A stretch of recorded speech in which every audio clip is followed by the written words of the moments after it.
Co když nejsi tak dokonalý, jak si myslíš? Přesně tohle ukázala jedna z nejslavnějších kampaní na světě. V roce 2004 přišla značka Dove s odvážným nápadem. Místo modelek začala v reklamách ukazovat obyčejné ženy.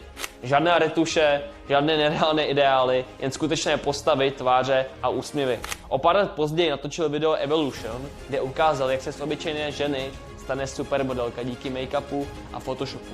A pak přišla reklama Real Beauty Sketches, ve které kreslíř FBI vytvořil portréty žen podle jejich vlastního popisu a podle toho, jak je popsali cizí lidé. Výsledek? Sami sebe viděli mnohem kritičtěji než ostatní. Kampaň zasáhla miliony lidí, stal se virálním a změnila vnímání celé značky. Dove už nebyl jen mýdlo, stal se symbolem přirozené krásy a sebevědomí. Prodeje raketově stouply a Real Beauty se stalo dlouhodobým konceptem, který značka používá dodnes. Co myslíš, měla by reklama prodávat jen produkt nebo měnit způsob, jakým lidé vnímají? Napiš mi do komentáře. Co když nejsi tak dokonalý, jak si myslíš? Přesně tohle ukázala jedna z nejslavnějších kampaní na světě. V roce 2004 přišla značka Dove s odvážným nápadem. Místo modelek začala v reklamách ukazovat obyčejné ženy.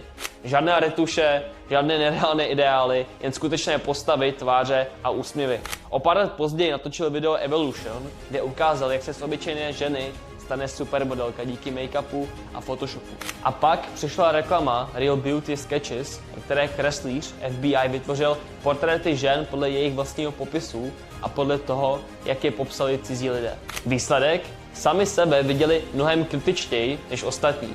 Kampaň zasáhla miliony lidí, stal se virálním a změnila vnímání celé značky.